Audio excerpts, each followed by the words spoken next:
Hey guys, it's Michelle for some more Primal movement for Paleo on the go.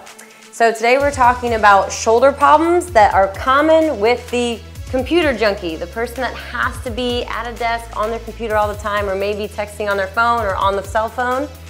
You guys probably have a very flexed thoracic spine and it's inhibiting the movement in your shoulders. So I'm going to give you the top 3 movements that can combat the problems of the computer junkie. We're going to start with the chest stretch. All right, these exercises are so easy, you can do that at home, and in fact, I'm doing them in my home right now.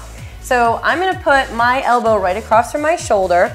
I have opposite leg in front so that I don't rotate my hips. I'm going to start to sink forward from my upper body, and I'm going to drive my elbow against the wall. As I do that, I press against it for 5, 4, 3, 2, 1, and then I release tension and I see if I can go a little bit further into the stretch, making sure that my shoulders are square and I'm looking straight ahead, not protruding the neck, not looking up or hyperextending the back.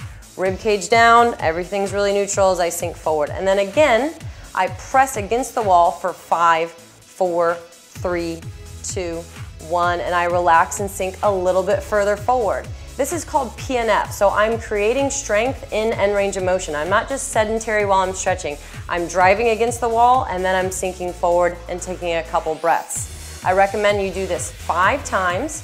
So for 5 sets, you push against the wall for 5 seconds, sink forward for a breath, and then drive again. All right, next thing that we're gonna do is a side lying arm sweep. So we already did an isolated stretch, we're now gonna do some dynamic movement. So what you're gonna do is come down onto the floor. I'm using a block for my head. You could also use a pillow just from your couch or something like that. You can either use a foam roller for underneath your knee or stack your knees one on the other, and then hold your hand on top of the top knee. From there, I hug the knees up to my chest. I reach my free arm up to the ceiling, inhale, and then exhale and rotate. In the rotation, you're gonna get a nice big stretch somewhere between your shoulder and your hip. Continue to do dynamic stretches all the way to the left for 10 reps.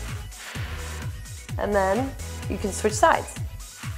All right, and the last thing that we're gonna do is we're gonna strengthen the upper back. What's important is not only that I open up the front and the anterior shoulder, but that I strengthen my upper back so that I can keep that good posture. So what I'm gonna do now is I'm gonna use some sort of elevated surface. I like to use a block because most of my clients need something that's a little bit higher. You could also use a foam roller if that's all that you have, and you could use it like this. All right, so for now I'll show you with the block. I'm gonna put my forehead on top of the block.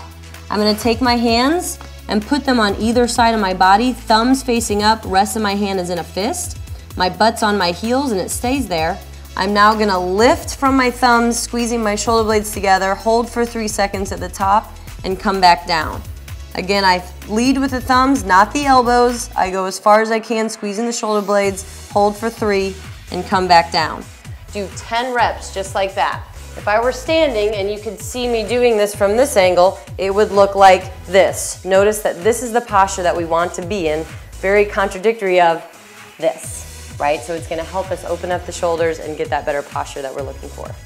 Okay, so that wraps up our primal movement for the day. So if you know that you're that person that's constantly on the computer with the rounded forward shoulders, this is for you. This is also for you if you're in the gym and you're doing a lot of overhead pressing, but you're experiencing some pain in the shoulders, or maybe even you're feeling it a little bit in the lower back because you're compensating.